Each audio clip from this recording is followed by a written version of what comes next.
Inilahad na ang kabanatang ito ay nagsimula sa isang tensyonadong tagpo kung saan nakatindig si Legion, handa nang maglabas ng isang nakamamatay na atake laban kay Emmons.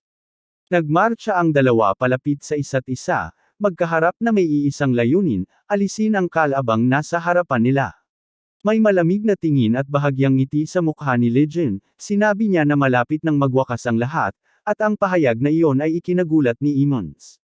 Bago pa man niya lubusang maintindihan ang ibig sabihin, itinaas na ni Legion ang kanyang espada at hinugot ang buong lakas na napalilibutan ng matinding aura ng pagkamatay, at inilunsad ang tinawag nilang, tatlong pagkakataon.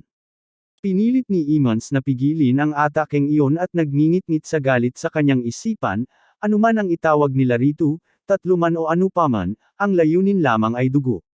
Agad siyang nagsakay ng panibagong pag-atake, ngunit mabilis na umiwas si Legion, sa loob ng saglit ay pinagsama nito ang kanyang lakas at tinutukan sa palad ng kamay bago tumama ng buong tumpak sa tiyan ni Emmons.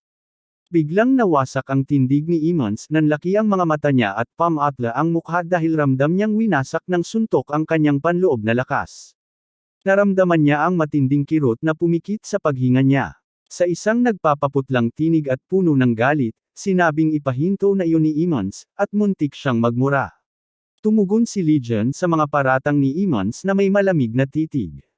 Hindi na nagtagal, muli siyang hamampas ng espada, at ang hiwa ay tumama sa hita at pulsuhan ni Emmons, nagbubuga ang dugo mula sa malalim na sugat. Bago pa nakakabawi ang kanyang kalaban, naglunsad muli si Legion ng mabilis na serye ng atake na gaya ng kidlat. Tumama ang espada sa balikat ni Emmons at sumunod ang dugo na dumadaloy mula sa malalim na sugat. Nangunot at gumuho ang katawan ng pinuno ng Northern Heaven, hindi na siya nagawang tumayo ng matatag. Sa ibabaw ng lahat, nanatiling matalim ang tingin ni Legion, nagpapakita ng kayabangan at dominasyon.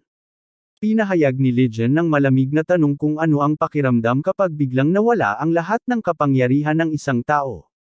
Pinaghirapan ni Emmons, na inilalarawan ang kanyang sarili na duguan at tila ba piniga ng sakit, ang kanyang hininga bago umamin ng may pait. Tinura ni Emmons kung balak bang sermunan muna siya bago patayin.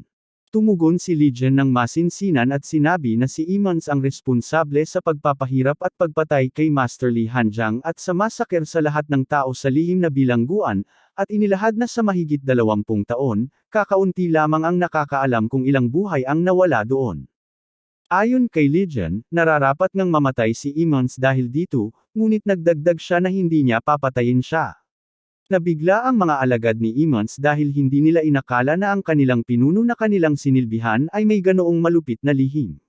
Nagbago ang kulay ng mga mukha nila, halong takot at hindi makapaniwala. Ipinahayag ni Legion na isusuko niya si Emmons sa alyansang Orthodox, at ipinaliwanag niya na madalas niyang naririnig na dapat pantay ang katarungan sa Jiangho, kaya't ngayon ay susubukan niya kung tunay ang prinsipyo. Tahimik na nagkumot si Emmons sa galit, sa kanyang loob ay nagngingit-ngit ang puot at naisip niyang isang araw ay magsisisi si Legion dahil pinayagang mabuhay siya.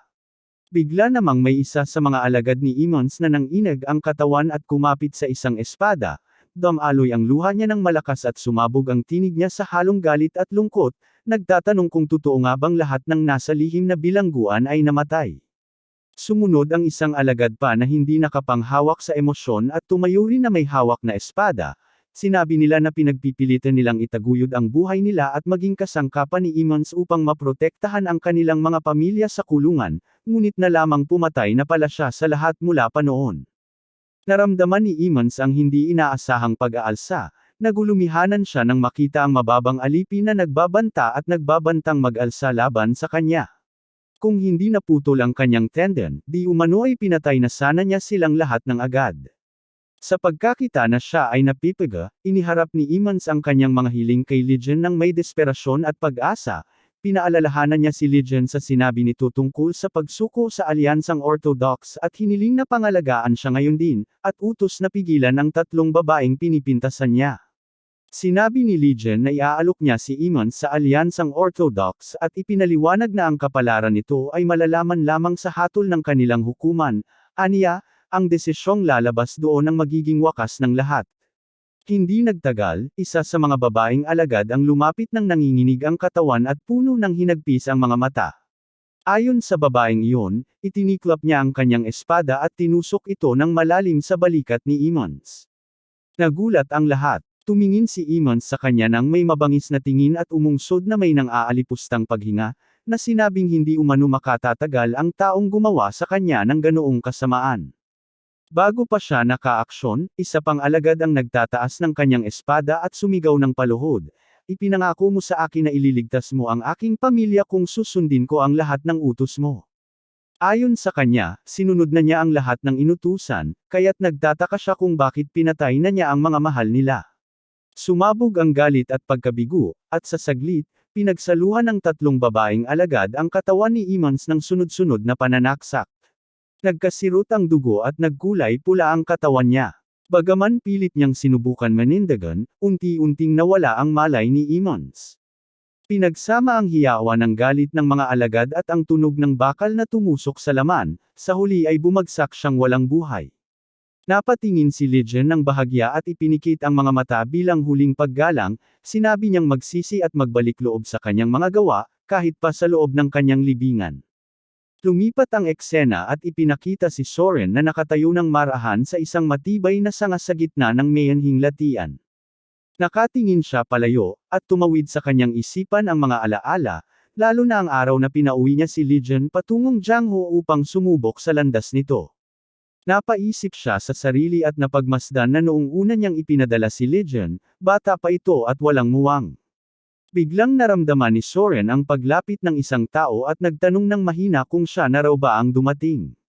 Mula sa dilim ay lumabas si Legion na may matalim na tingin at same time na sinabi na siya ay nagbalik. Lumagom si Soren nang marinig ang pahayag na patay na si Emmons, sa loob-loob niya'y nag-aalalang hindi tumugma sa sinabi ni Legion na hindi niya papatayin, ano ba talaga ang nangyari?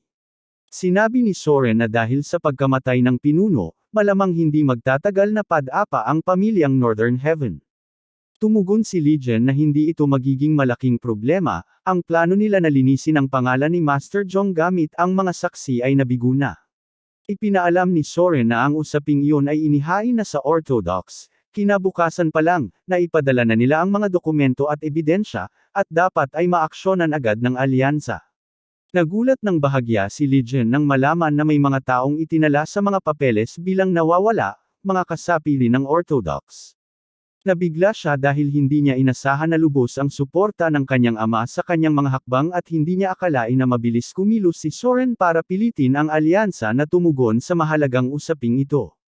Nagpahayag si Legion ng paghanga at sinabi na sadyang nakakagulat na ngayon ay handa ng kumilos ang Orthodox. Nakangiti ng payak si Soren at ipinaalala kay Legion na ang mga nasasangkot ay mga taong mula sa Jiangho. Sandaling tumahimik si Legion at ngumiti ng panandalian bago tanungin kung hindi ba nagsisisi ang ama dahil naibigay niya ang espada nito, ang tinaguriang greatest gentleman, sa kanya. Sagot ni Soren, iyon nga ang dahilan kaya hiniling niya na gamitin ni Legion ang espada ng may karunungan upang hindi siya magsisi balang araw. Kinabukasan, noong sumikat ng mataas ang araw, namayani ang Sol M na nakatahimikan sa manor ng New Win. Nakaayos si Muyong sa harapan, nagbigay galang kay Legion, sabay-sabay ding yumuko ang buong hukbo upang parangalan ang kanilang pinuno. Tiningnan ni Legion ang bawat isa ng may kapangyarihang nakikita sa kanyang mga mata at sinabi na ang nagdaang laban ang unang tunay na pagsubok nila, at nagpahayag siya ng papuri sa kanilang ipinakita. Ngunit tumigil siya sandali at nagpahayag ng malamig na babala, simula ngayon, hihintayin nila ang mas malupit na labanan at patuloy silang hihimukin ng mga paghihirap upang mapanatili ang kanilang buhay. Pinanindagan niya na kung may sinumang nais umalis sa Manor New Win, malaya silang lumabas ngayon ng walang pag-aalinlangan o pagkakasala, subalit sa mga pipiling manatili, nangakong kanilang tatawagan at sasanduan ang karampatang pagtrato at dangal. Ipinahayag ni Legion na gagawin niyang mga mandirigmang ulirang kinikilala ang kanyang mga kasamahan. Sa mga mata niya ay nagningning ang alab ng apoy ng determinasyon habang mariin niyang sinumpaan na kailanman ay hindi niya tatalikuran ang pangakong iyon. Buong tapang niyang tinanong ang mga kasama kung handa ba silang sumunod sa kanya at manampo ng katapatan upang sama-samang sakupin ang Jiangho.